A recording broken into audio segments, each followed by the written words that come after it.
Selamat datang kembali di channel HBHCR. Hari ini kita akan menyelami kisah yang mengajarkan bahwa cinta sejati tidak mengenal batas usia atau status sosial.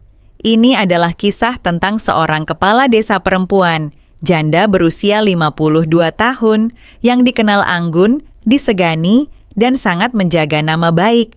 Tapi siapa sangka, diam-diam ia menemukan kembali tawa dan jiwanya yang lama hilang, berkat kehadiran tulus dari tetangganya sendiri. Seorang pemuda sederhana yang hidup pas-pasan. Mereka melakukan perjalanan ke Bali. Tinggal 3 hari 2 malam di sebuah villa yang sunyi di pinggir sawah, di mana mereka menemukan kedamaian yang sejati. Pagi-pagi mereka sarapan di teras sambil tertawa pelan, menikmati kopi yang menghangatkan.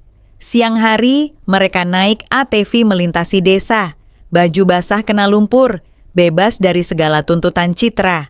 Tak ada keluarga, tak ada rekan kerja, hanya mereka berdua dan kejujuran hati yang akhirnya berani ditunjukkan. Sepulang dari Bali, Bularas, nama baru karakter kepala desa, berubah. Lebih segar, lebih ceria. Seolah menemukan kembali hidup yang lama hilang. Warga pun mulai bertanya-tanya, "Kades, kita liburan sama siapa? Kenapa sekarang lebih bahagia?" Tapi hanya Bularas dan Dewa, nama baru karakter pemuda, yang tahu betapa berharganya 3 hari itu. 3 hari yang mengajarkan mereka untuk berani hidup sepenuhnya. Sebelum masuk ke dalam cerita, seperti biasa, absen dulu di kolom komentar. Yah, dari daerah mana kamu berasal dan jam berapa kamu menonton video ini? Oke, kita langsung saja mulai ceritanya. Bularas, nama lengkapnya Larasati, adalah sosok yang disegani di desanya. Di usianya yang ke-52, ia menjabat sebagai kepala desa, memimpin dengan gaya tenang namun tegas. Ia juga dikenal sebagai pemilik toko perhiasan yang cukup sukses. Kehidupannya terlihat utuh dari luar. Bermobil pribadi, rumah luas, penampilan selalu rapi. Banyak orang berkata, Bularas itu wanita yang lengkap.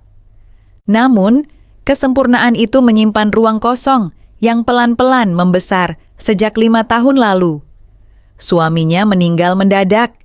Sejak itu, Bularas tetap hadir di setiap rapat dan tersenyum di pasar. Namun, begitu pintu rumahnya tertutup, yang tersisa hanyalah kesepian yang membeku. Ia tidur sendirian, meja makan selalu hanya 1 piring.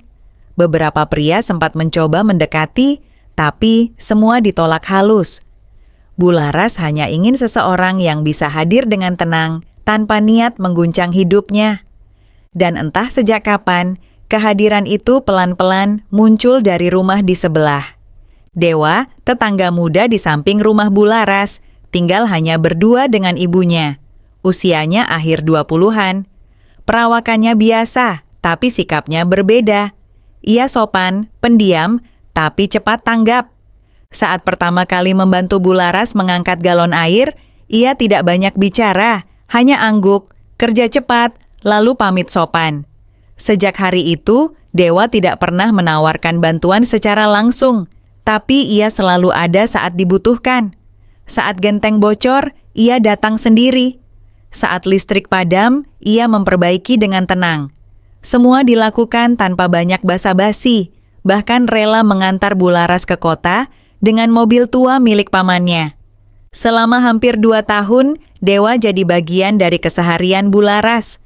Ia seperti bayangan tenang yang selalu siaga.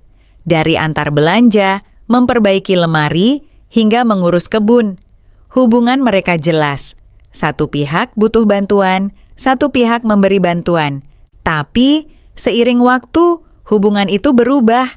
Bularas mulai merasa nyaman saat melihat Dewa duduk di bangku depan rumah sambil menunggu instruksi. Ia mulai mencari-cari alasan kecil agar Dewa datang, seperti keran bocor atau sekadar minta tolong memindahkan pot bunga. Semua itu bisa ia lakukan sendiri, tentu saja. Tapi ia tidak ingin sendirian terus. Yang lebih membuat Bularas tertegun adalah sikap Dewa yang tak pernah melangkah melewati batas. Ia tidak pernah memuji berlebihan, tidak pernah bertanya soal pribadi, tidak pernah mengeluh soal bayarannya. Setiap kali Dewa tersenyum sambil berkata, "Sudah Bu, aman sekarang." Ada bagian dalam diri Bularas yang ikut tenang. Rumahnya terasa lebih hidup, meski hanya karena ada suara sandal Dewa di halaman. Sejak Dewa hadir rutin, malam-malam tak lagi sepi seperti dulu. Rasa itu tidak datang tiba-tiba. Ia datang perlahan dalam bentuk-bentuk kecil yang seringkali dianggap sepele. Seperti pagi itu, ketika Bularas melihat pagar besi di depan sudah tak lagi miring. Belum sempat ia meminta bantuan, pekerjaan itu sudah selesai. Dewa tidak pernah memberitahu, ia hanya memperhatikan lalu bergerak. Contoh lain, saat Bularas pulang agak malam dari rapat, Dewa yang mengantar. Ia tetap duduk di mobil menunggu, baru berpamitan setelah lampu teras menyala dan Bularas membuka pintu rumah. Tidak ada kata manis, tapi sikapnya terasa hangat. Lain waktu, Bularas batuk ringan. Keesokan harinya, ada plastik berisi jeruk segar dan madu di meja teras. Tidak ada catatan, tapi Bularas tahu itu dari siapa. Semua hal itu, walaupun sederhana, membuat hari-hari Bularas terasa berbeda. Pagi-pagi yang dulu sunyi, kini punya sisa rasa yang manis, karena ia merasa ada seseorang yang diam-diam memikirkannya. Namun, rasa yang tumbuh tak hanya satu arah. Bularas pun mulai memperhatikan Dewa bukan lagi sebagai tetangga muda yang suka membantu, tapi sebagai seseorang yang membuatnya tenang. Awalnya ia hanya menawarkan teh hangat, lalu mengajaknya ke pasar bunga.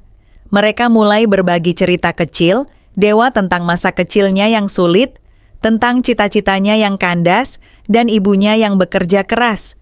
Bularas mendengarkan dengan serius, tidak mengasihani, tapi memahami. Ia tahu, mungkin itulah yang membuat Dewa tumbuh jadi laki-laki yang tidak banyak menuntut, tapi selalu memberi lebih. Sore-sore di beranda menjadi rutinitas yang tidak direncanakan. Tidak ada pernyataan rasa, tidak juga janji-janji, tapi pelan-pelan. Sesuatu terbentuk bukan seperti api yang membakar, tapi seperti embun yang perlahan membasahi. Bularas mulai menunggu hari-hari ketika Dewa akan datang. Bukan karena ada keran rusak atau pagar patah, tapi karena hatinya merasa lebih lengkap jika ada Dewa di dekatnya. Awalnya Dewa mengira ajakan itu hanya pekerjaan biasa. Bularas ingin meninjau villa miliknya di Bali yang sudah lama tidak dikunjungi, butuh seseorang untuk membantu mengatur logistik. Dewa tentu mengiyakan. Tapi sejak mereka tiba di villa kecil di pinggir sawah Ubud, suasananya terasa berbeda. Tempat itu tenang, jauh dari urusan kantor desa. Hanya ada suara jangkrik malam dan gemercik air. Bularas terlihat lain, ia tampak lebih ringan. Cara ia melangkah, cara ia tertawa, semua seperti menunjukkan seseorang yang baru saja melepas beban panjang. Hari kedua, Bularas mengajak Dewa naik ATV. Mereka tertawa lepas saat Dewa salah jalur dan masuk ke sawah. Tertawa lagi saat Bularas hampir jatuh.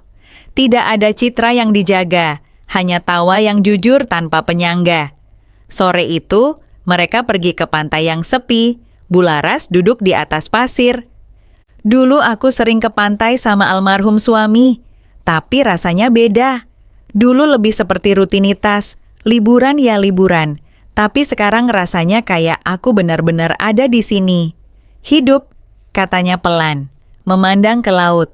Malam itu di teras villa, Bularas meletakkan garpunya. Dewa, suaranya rendah tapi jernih.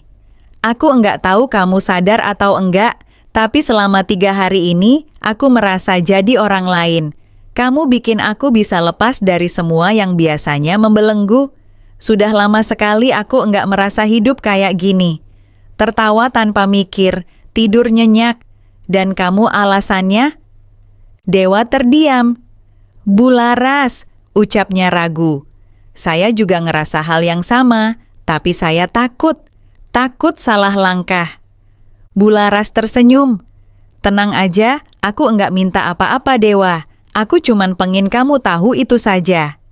Dan untuk pertama kalinya, mereka duduk dalam keheningan yang tidak canggung, tidak sebagai kades dan pekerja, tapi sebagai dua manusia yang akhirnya menemukan tempat bernaung emosional. Sepulang dari Bali, kehangatan itu menetap di rumah Bularas. Namun, Dewa mulai gelisah. Ia tahu ia jatuh hati, tapi jatuh hati pada Bularas bukan hal yang ringan. Dewa tahu posisinya, perbedaan usia, latar belakang, dan status sosial. Ia hanya pria muda berpenghasilan tak tetap, sementara Bularas adalah kepala desa terpandang. Ia mulai menjaga jarak, menolak tawaran makan malam, dan sengaja datang lebih siang, takut dianggap numpang kenyamanan atau merusak nama baik Bularas. Ia tahu ia mencintai seseorang yang memberinya kedamaian, tapi ia takut ia bukan seseorang yang pantas untuk tinggal di dalamnya. Ketegangan itu pecah ketika Tania, anak semata wayang Bularas yang kuliah di luar negeri, pulang mendadak. Tania melihat keakraban ibunya dan Dewa dan cemas. "Ibu serius? Orang-orang pasti sudah bicara di belakang," kata Tania menahan marah. "Ibu mempertaruhkan harga diri kita hanya karena laki-laki yang bahkan tidak punya masa depan jelas. Dia bukan siapa-siapa, Bu." "Kalau ibu merasa bahagia, apakah itu salah?" balas Bularas pelan. Yang tak mereka tahu, Dewa mendengar semuanya dari luar pintu dapur. Dalam nada yang membuat dadanya sesak, ia tak masuk. Ia hanya berdiri sebentar, lalu berbalik dan berjalan pulang perlahan. Malam itu dan hari-hari berikutnya, Dewa menghilang. Ia memilih mundur, merasa dirinya menjadi duri dalam hubungan ibu dan anak. Rumah itu kembali sunyi, tapi tidak seperti dulu. Sunyi yang dulu hanya senyap, kini terasa seperti luka yang terbuka. Bularas mencoba menyibukkan diri, tapi senyumnya tidak sampai ke mata. Kehilangan itu nyata. Sudah hampir seminggu Dewa menghilang, Bularas menyadari ia tak bisa lagi membiarkan hati bersembunyi.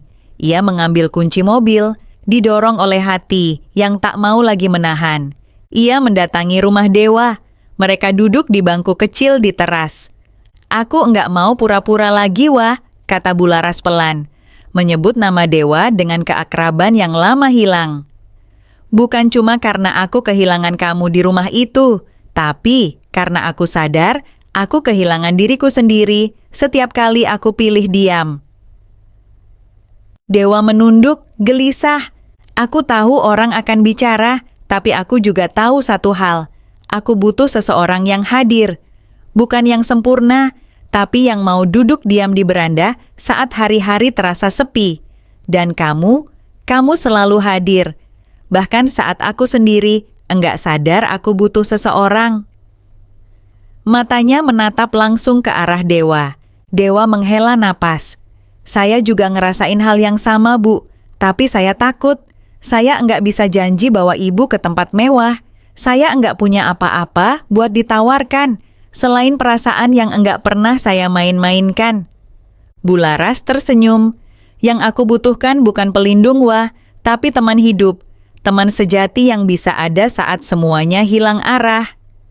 Mereka tak berbicara lagi, tapi keheningan itu bukan lagi canggung, melainkan dua hati yang akhirnya berani berdiri di tempat yang sama, bukan di balik bayang-bayang. Esok paginya, Dewa datang. Ia berdiri di depan pagar rumah Bularas, mengetuk pelan sambil membawa sekeranjang jeruk. Kehangatan kembali. Beberapa hari kemudian, Tania melihat ibunya menyiram bunga dengan wajah yang damai, tapi ada semacam luka yang belum pulih. Malamnya, Tania melangkah ke kamar ibunya. Tanpa banyak kata, ia memeluk Bularas lama. "Kalau ini bisa buat ibu bahagia, aku akan belajar terima," bisiknya. Air mata Bularas menetes diam-diam. Ia bisa bernapas lega. 2 minggu kemudian, di halaman belakang rumah yang luas, kursi kayu disusun melingkar. Lampu gantung kecil digantung di antara pepohonan. Tidak ada panggung, Tidak ada dekorasi mewah, hanya selembar kain putih tertiup angin sore. Undangan tak dicetak berlebih, hanya tetangga dekat dan kerabat kecil yang menyaksikan. Dewa mengenakan kemeja putih, rapi, dengan senyum yang terus ia tahan agar tidak terlalu lebar. Bularas memakai kebaya lembut, rambut disanggul sederhana, tapi wajahnya bersinar karena rasa yang tak lagi harus disembunyikan. Saat mereka mengucapkan janji sederhana di bawah lampu gantung itu, ada kehangatan yang sulit dijelaskan. Setelah semua tamu pulang, Bularas menyandarkan kepala di bahu Dewa di bangku kayu sisi teras. Dulu aku pikir yang bisa membuat hidup terasa lengkap itu harta, jabatan, atau pesta yang besar, katanya pelan. Ternyata yang bikin lengkap itu saat kita bisa jadi diri sendiri dan tetap dicintai. Dewa menggenggam tangan istrinya. Tak ada lagi yang harus dibuktikan, tak perlu lagi menahan senyum. Sunyi yang dulu menghantui rumah itu kini sudah berganti dengan kehadiran yang tak pernah lagi terasa sendiri. Kini mereka tahu bahwa mereka tidak perlu memiliki dunia, cukup saling memiliki dengan sepenuh hati. Kisah Bularas dan Dewa mengajarkan kita satu hal. Sahabat HBHR, cinta yang tulus tidak akan pernah merusak citra. Sebaliknya, ia akan membangun jiwa. Jangan pernah membiarkan aturan tak tertulis dari masyarakat atau ketakutan akan pandangan orang lain menjadi penjara bagi kebahagiaan sejati kita. Kedamaian sejati seringkali ditemukan pada hal-hal yang paling sederhana dan orang-orang yang paling tulus, bukan pada yang paling mewah atau paling cocok menurut kalkulasi dunia. Jika kehadiran seseorang membuat Anda merasa lebih ringan, lebih jujur, dan lebih utuh, maka itu adalah tempat Anda harus berani tinggal. Hiduplah untuk kebahagiaan batinmu, bukan untuk tepuk tangan orang lain. Sampai jumpa di cerita selanjutnya.